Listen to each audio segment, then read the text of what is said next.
¿Cómo están, gente de YouTube? Que tengan muy buenos días. Bueno, voy a hablar de algunas cuestiones generales. Bueno, tuve mi viaje, fui a Buenos Aires a un encuentro del Partido Justicialista. Tuve mi mirada. Fue la primera vez que vi a Cristina Fernández de Kirchner.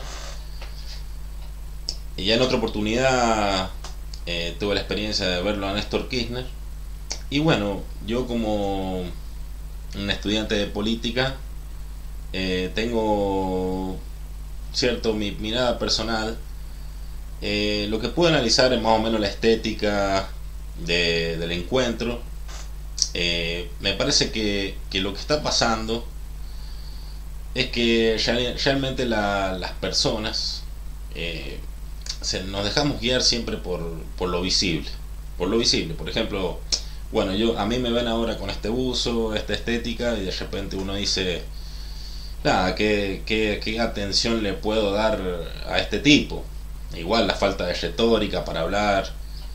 Entonces en la política vende mucho la estética, vende la apariencia, vende la actuación, porque yo noto mucho que se actúa. El político no solo está preparado para lo que va a hacer en sus funciones, sino que se prepara, ¿cierto? A nivel artístico, utiliza mucha estética, escenografía, y hace una actuación. Esto ya lo podemos ver con el surgimiento de la televisión. Quizás antes de la televisión, para el político no era tan necesario cuidar y guardar esa actuación. Quizás se guardaba más lo que era la apariencia física, en caso de que se vea visiblemente en un acto. Pero desde que apareció el estudio de televisión, el político estudia actuación, estudia la forma en que se ve ante las cámaras, cómo se expresa.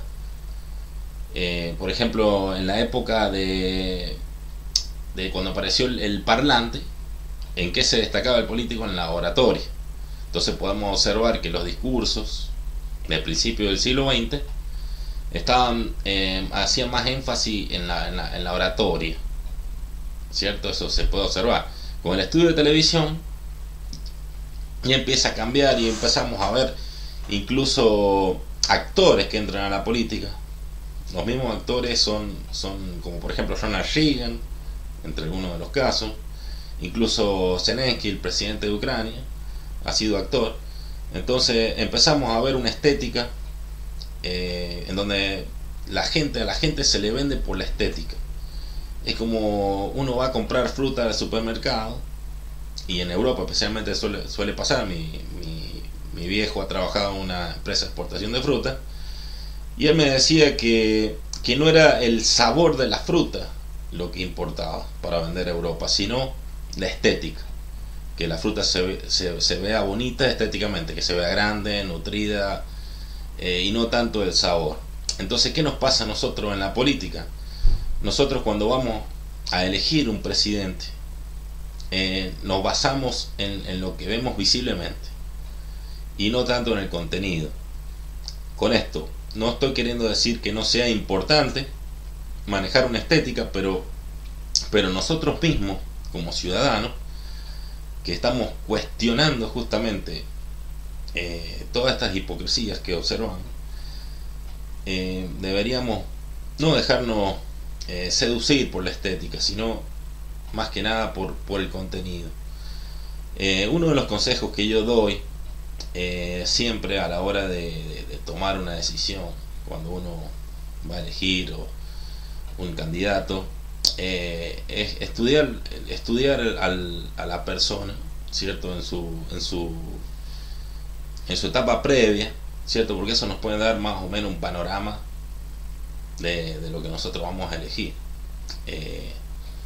Igual, por supuesto, o sea, nosotros como ciudadanos no tenemos el acceso pleno, porque ya los candidatos de por sí, como el caso de Milei, que uno dice que es un outsider, que surgió con las redes sociales, pero todos sabemos que Milei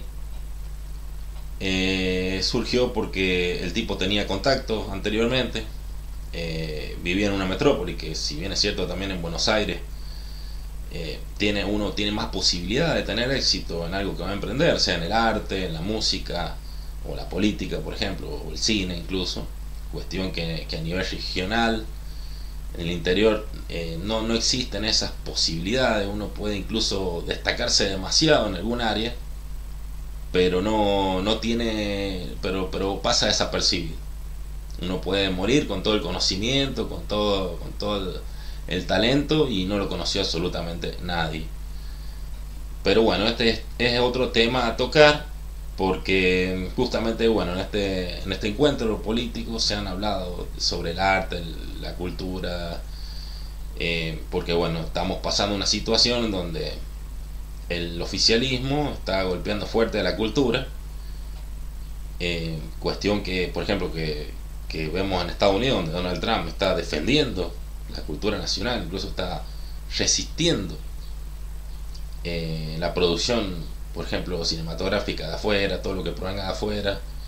Y esto lo vemos también, por ejemplo, en la industria en general. Está defendiendo la fortaleza que tiene como nación, y nosotros vemos acá a Milei, que en realidad está haciendo al revés, está atacando lo que nosotros tenemos y está valorizando toda la industria de Norteamérica. Entonces, si este tipo en realidad dice ser muy cercano, o podríamos decir tiene cierta simpatía con Donald Trump, no está imitándolo, y eso lo podemos observar. En realidad, no quiero ofenderlo, pero es un payo faldero de Estados Unidos, vamos a decirlo así. Es como quien diría: Estados Unidos defiende sus intereses y tiene un amigo muy amigo afuera, o alguien que lo quiere mucho, y dice: no, vos defender los intereses de Estados Unidos. Entonces Donald Trump dice: yo defiendo a Estados Unidos y quiero que todos mis amigos de afuera defiendan a Estados Unidos.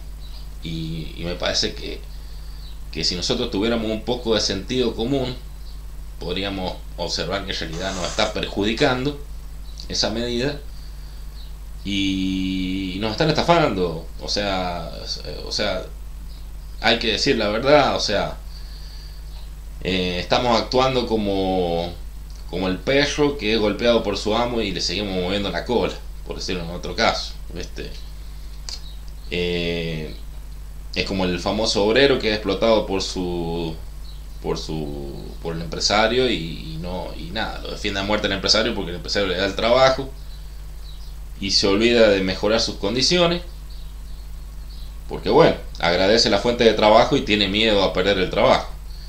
Y como argentino, o sea, yo pienso que hay como una falta de identidad nacional.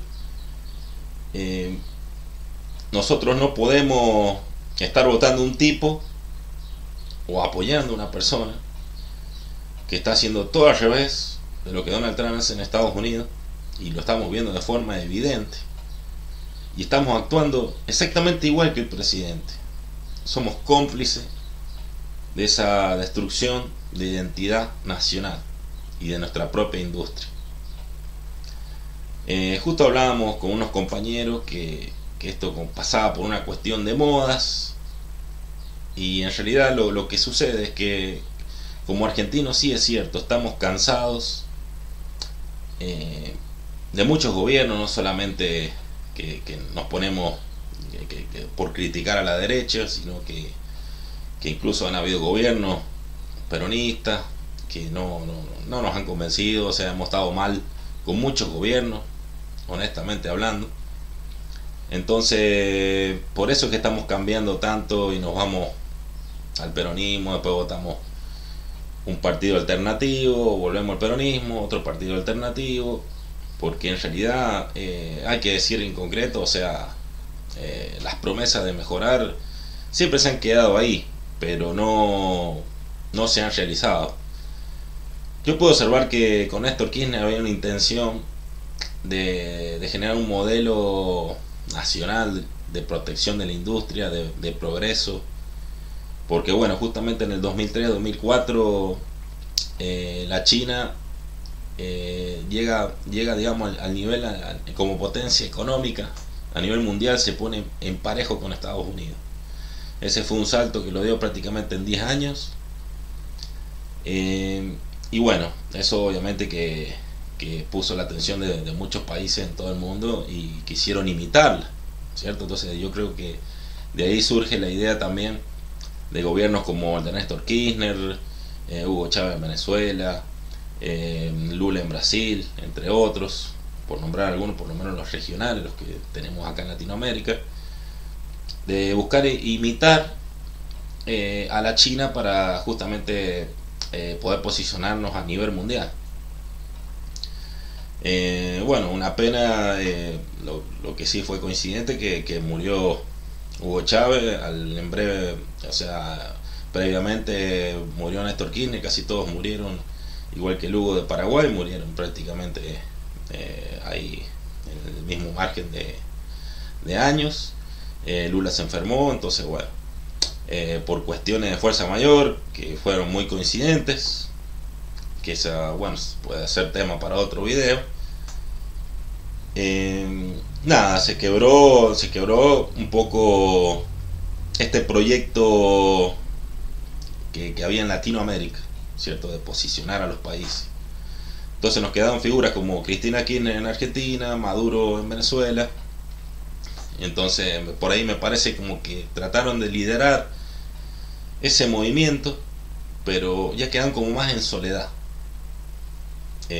Podemos ver en Argentina que el peronismo en este momento lo está liderando Cristina, pero es un peronismo que está fragmentado. En cierto sentido por ahí la veo un poco como que está sola.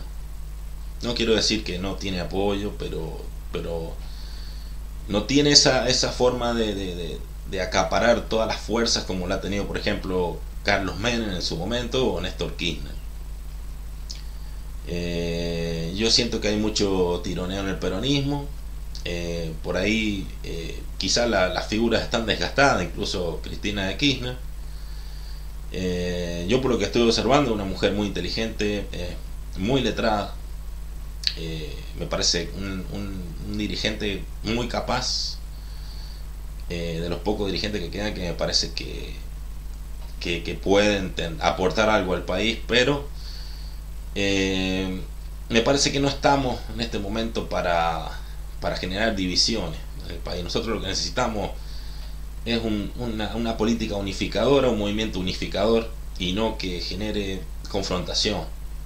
Porque si bien yo escuché a Cristina que hablaba de la fragmentación política, pero creo que todos los dirigentes han sido parte de esta fragmentación. Creo que la parte de la culpa la tienen también los peronistas. Ha sido una cuestión que se ha puesto muy de moda hoy en día, que es usar el discurso de odio como método para acaparar, podríamos decir, muchedumbres. No se busca el discurso conciliador. Todos los discursos conciliadores por lo general son todos los discursos de amor, de concordia. No son discursos que estén que llamen a la gente.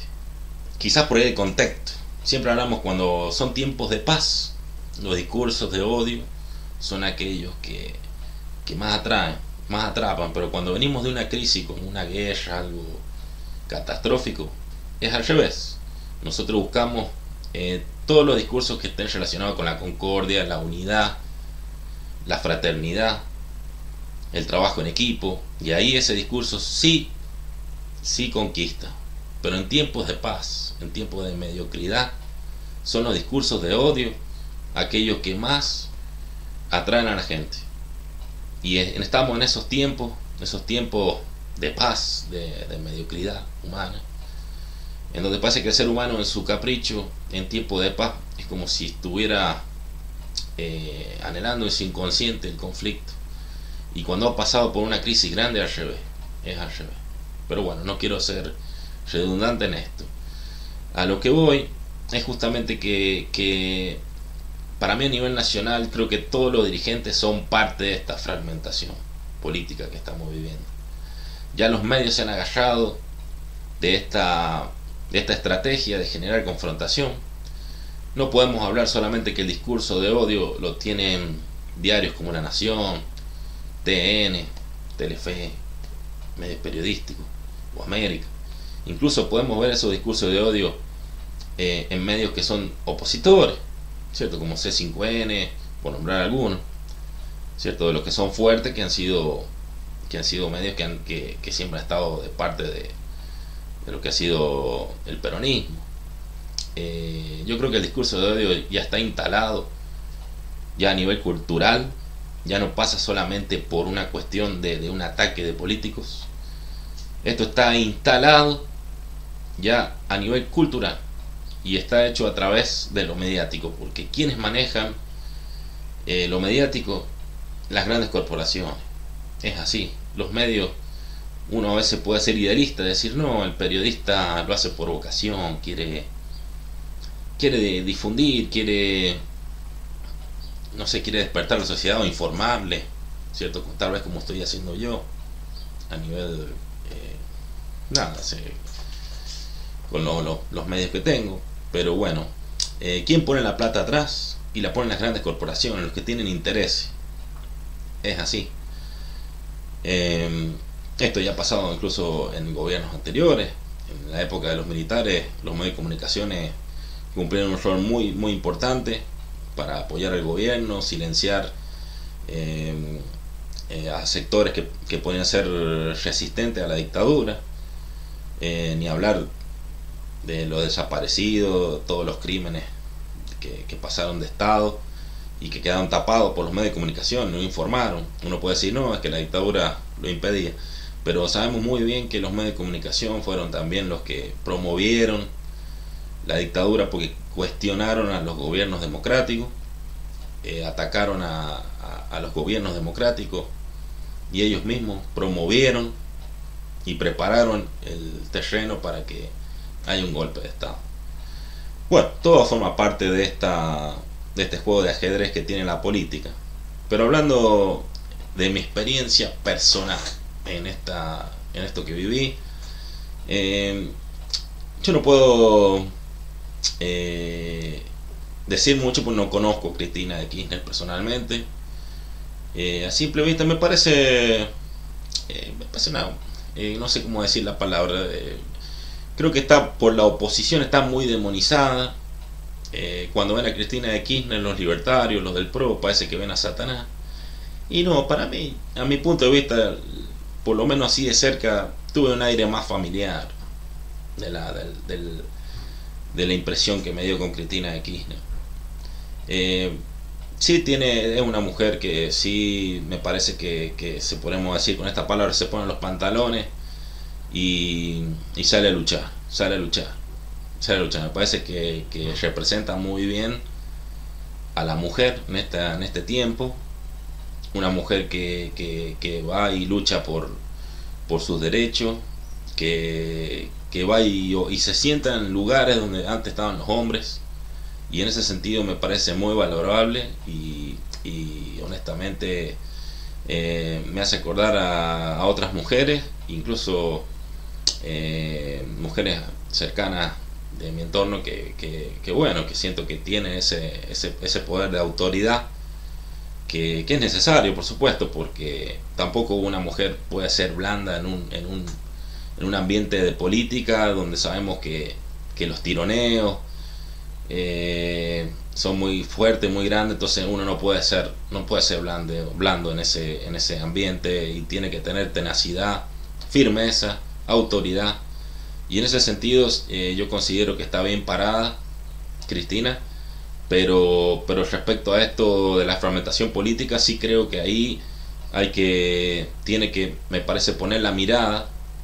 Por lo menos el peronismo tendría que buscar la forma de unificar la fuerza, y esta fragmentación que se critica de todos lados, creo que todos la están provocando.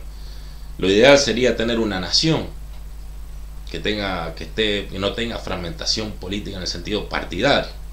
Pero esa fragmentación incluso ya la estamos encontrando dentro del peronismo. Y esto es muy serio, es muy grave.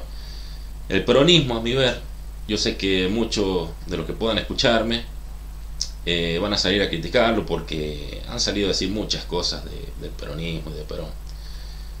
Pero yo puedo decir que el peronismo ha sido el partido que por principios básicos, por ideología, defiende la justicia social. Está de parte de los más golpeados, de los trabajadores, está de parte de los niños, de los discapacitados, ¿cierto? Está de parte de la mayoría, porque vamos a decir la verdad, la mayoría somos ahí, de la media para abajo. El peronismo ha levantado a la clase campesina, a las clases bajas, y la ha posicionado en una clase media, y eso lo sabemos. Eso algunos me dirán, no, nada que ver, pero estudien bien, yo se los puedo asegurar. Muchos países no tienen la clase media que nosotros tenemos, hablamos de países de Latinoamérica, y eso fue gracias al peronismo, eso con seguridad se lo digo. Y uno revisando las bases del peronismo, hay mucha influencia de todas las luchas obreras que han habido al principio del siglo XX y fines del siglo XIX, que ha sido las luchas, ¿cierto?, de sindicales, que es cierto, sí, el marxismo obviamente que ha tenido mucha influencia, que salen a criticarlo, pero sabemos que cuando uno habla de marxismo está hablando de la Unión Soviética, y uno tiene que también poner en contexto el marxismo en esos países, porque no queda afuera la cultura y la historia de los países. Rusia ha estado gobernado por zares durante muchos siglos, y los gobiernos han sido muy autoritarios. Entonces, por más que haya llegado el comunismo a Rusia, no se puede borrar la cultura y la historia de un plumazo. O sea, el marxismo entra, pero llega a un contexto. Igual pasa en la China. En la China también entró el marxismo por Mao Zedong, pero la China ya tiene una historia previa. En la China primaba lo que es el lejismo, una doctrina política que pone el bien del Estado por encima de todo. Entonces ya es una sociedad en donde el ciudadano ha sido maltratado y esclavizado durante muchos siglos, muchos siglos. Ahí se han construido grandes monumentos medio parecidos a las pirámides de Egipto, que son unas tumbas monumentales, que para mí serían una analogía a las pirámides, de gente que ha muerto haciendo la muralla. Entonces es una sociedad que está acostumbrada a trabajar demasiado y por poco dinero, vamos a decir la verdad, y a tener temor al gobierno, no hablar en contra del gobierno, no criticar al gobierno. Eso ya viene desde antes de Mao Zedong. No es que Mao Zedong instaló ese sistema, no, y eso es de antes. Mao Zedong mejoró el sistema, lo mejoró, pero no borró la historia de China. Por eso es que muchas empresas como Apple, por ejemplo, entre tantas, han ido a producir sus teléfonos, sus computadoras a la China. ¿Por qué? Porque la mano de obra es barata. Es barata. Trabajan muchas horas por menos dinero y trabajan bien. Entonces les conviene más. Y bueno, esta situación a nivel mundial, que pienso yo que la China ha repuntado, es justamente gracias a esa mano de obra esclavista que han tenido, y eso los ha favorecido. Pero tampoco vamos a dejar de lado que la China es un país con mucha historia, muchos siglos. Entonces tiene mucha experiencia como civilización. Entonces saben manejar bien los hilos a nivel mundial. No es un país joven como cualquier país de Latinoamérica. Incluso Estados Unidos podría aprender de la China, porque como podemos observar, Estados Unidos, que surgió como potencia a la primera mitad del siglo XX y se fue afianzando a finales del siglo XIX, podemos observar cómo la China le ha ido ganando terreno despacio. Un país que ha estado anquilosado, aislado en el periodo colonial, que no dejaba entrar absolutamente nada. Hoy en día decidió salir al mundo y nos está dando una lección a todos. Entonces yo creo que podemos aprender de la China. Con esto no quiero hacer un cuestionamiento. Todos los países tienen algo positivo y negativo. Todos tienen algo bueno que enseñarnos y algo malo que dejarnos como lección. Hoy en día tenemos unos problemas muy grandes. o por ejemplo la baja de natalidad. No sabemos qué va a pasar de aquí a 50 años si esto no se resuelve. Vamos a tener una población muy anciana, podría ser una catástrofe muy grande. Pero bueno, tal vez civilizaciones como la China capaz que están preparadas para ese tipo de circunstancias y nos puedan ayudar a sobrepasar esa crisis si es que la llegamos a tener. Sabemos que en países de África la situación es totalmente al revés, porque bueno, como vemos en las naciones donde no se prima tanto asegurarse la vida para recién tener familia, como ha sido en el pasado en Occidente, donde las mujeres eran madres en la adolescencia y sabían tener hasta 2 o 3 hijos. Entonces no se tomaba esta cuestión de decir, bueno, voy a estudiar, voy a encontrar trabajo, voy a tener mi propia casa y recién ahí voy a formar una familia, sino que directamente se casaban y tenían hijos y a partir de ahí ya pensaban en arreglarse la vida, ¿cierto? Y sabemos que la mujer tiene una etapa fértil que dura hasta los 40 años, pueden tener hijos después de los 40, pero ya es más complicado. Y estamos viendo en Occidente una situación en donde las mujeres recién están pensando en tener familia cuando ya están cerca de los 40 o pasados los 40. Entonces este cambio cultural es lo que está provocando este problema que estamos teniendo de baja de natalidad. Y ni hablar por ahí que hasta se ha instalado mucho esto de que nadie quiere tener hijos, especialmente los hombres, porque bueno, no quiero ir en detalle, pero sabemos que el costo es muy alto, más cuando hay divorcio. La vida no está fácil, incluso a nivel laboral, entonces no está fácil realmente hacerse cargo de traer una vida al mundo y darle la mejor crianza posible. Pero bueno, en otro tiempo no se tenía en cuenta todos estos detalles, la gente capaz que era un poquito más analfabeta y se regía por otras cuestiones más sentimentales, entonces no miraba tanto el futuro, qué me va a pasar si tengo muchos hijos, si tengo un hijo, que no eran tan previsibles, por decirlo. Entonces directamente vivían en el presente, confiaban en el presente, capaz que eran unas personas, no quiero decir religiosas, pero me parece que tenían mucha fe, entonces es como decir, bueno, hagamos esto, ya nos arreglamos. Pero hoy en día hay demasiada previsibilidad, entonces antes de hacer algo es como que todo tiene que estar preparado y cuando queremos acordar se nos pasó la vida y no hicimos absolutamente nada. Así que bueno, estas cuestiones han hecho un cambio cultural muy grande y estamos teniendo no solo la crisis de natalidad, sino otro tipo de crisis de valores, donde las personas tienen muy anhelado el éxito, tienen un alto nivel para llegar al éxito y al no verse en ese techo, en algún punto se sienten frustradas, entonces hasta por ahí están habiendo situaciones en donde entran con depresiones, intentos de suicidio y bueno. Así que bueno, estas son cuestiones que hay que empezar a tener en cuenta, que capaz que en Argentina no se habla mucho de esto, sino que se habla muy por la periferia. Se busca el especialista, qué opina el especialista, pero no se está tocando el tema de fondo, que es lo importante. Y en mi mirada, bueno, a mí me parece que como argentinos es hora de que nos informemos más, pero no tanto en esto de decir, bueno, voy a leer el diario. Pues en realidad, así como los diarios denuncian las fake news, para mí todos los medios de comunicaciones, ellos generan una realidad, ellos dan una sensación de la realidad, te informan pero dan su interpretación y te generan tu sensación.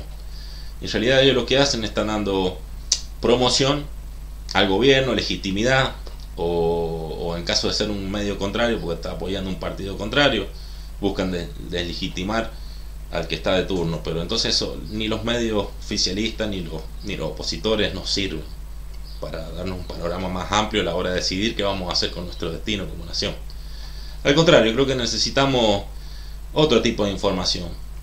Yo creo que instruirse no pasa solamente por ver un noticiero o una película inclusive, porque podemos observar que incluso en el relato histórico hay una romantización del pasado en algunos casos, en otros casos al revés, se busca demonizar cuando el personaje no es afín a la postura del presente. Eso lo podemos observar. Entonces hay una cuestión ahí que no es muy clara, entonces no tenemos que dejarnos vender por esa campaña política, como le dicen, o ese vendehumo que utilizan el relato histórico, el medio de comunicación y las películas. Yo creo que tenemos que ser objetivos, buscar la verdad por nosotros mismos, estudiar todas las aristas, ser crítico, y tratar de buscar la realidad. Lo más, no quiero decir que le quitemos ese idealismo o esa romantización, también nos sirve porque nos da impulso en el presente, pero en mi caso personal yo creo que la única forma que podemos salir adelante es como decía Martín Fierro, que decía: los hermanos se han unido a la ley primera, porque si no lo devoran los de afuera. Es un dicho que me lo dijo mi viejo hace mucho, de Martín Fierro, y yo creo que pasa por ahí. Si nosotros estamos fragmentados a nivel interior, creo que no vamos a conseguir mucho. Yo creo que es lo que quieren de afuera. Las potencias de afuera nos quieren divididos, porque de esa manera nos van a dominar. Entonces yo creo que como argentino toda la posta está puesta en el ciudadano, en las personas. Así como en la iglesia salen muchos sectores a cuestionar al Papa Francisco o incluso ahora al Papa León, porque sienten que el progresismo de la iglesia está destruyendo los valores fundamentales. No quiero hablar de ese tema porque bueno, yo tengo mi opinión.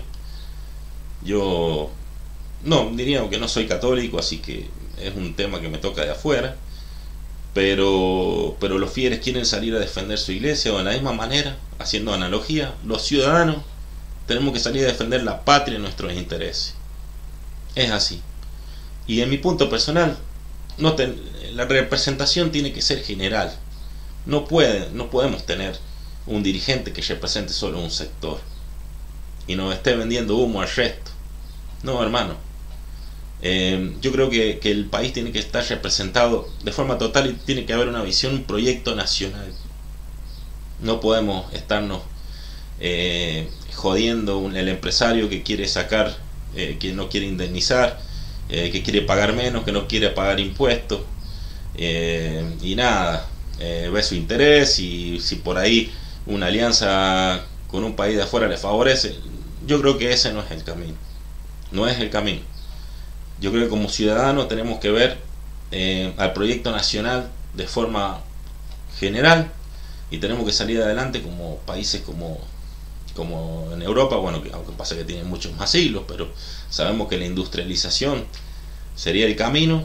No hay que ser ajeno, se está atacando mucho la inteligencia artificial, y yo pienso que hay que no criticarla, sino al contrario, hay que tratar de sacarle rédito, hay que aprovechar cualquier herramienta nueva que sabemos que ha llegado para quedarse, hay que sacarle provecho. Y hay muchas herramientas que pueden servir y que pueden hacer que nosotros surjamos como una nación desarrollada, pero todo depende de la mirada que nosotros tengamos y de cómo aprovechemos cualquier situación a nivel mundial, y nosotros le busquemos un provecho, porque ante cualquier situación uno puede sacar una tajada importante, sin importar lo que esté pasando. Puede haber una pandemia, la pandemia nos puede servir. Puede venir inteligencia artificial, nos puede servir. Cualquier situación, o la guerra entre China y Estados Unidos, nos puede favorecer. Es cuestión solamente de que los ciudadanos no nos lavemos las manos. Yo desde que empecé con la política, yo siento que como ciudadanos nos lavamos mucho las manos, y ahí está el problema, y lo vengo diciendo hace mucho.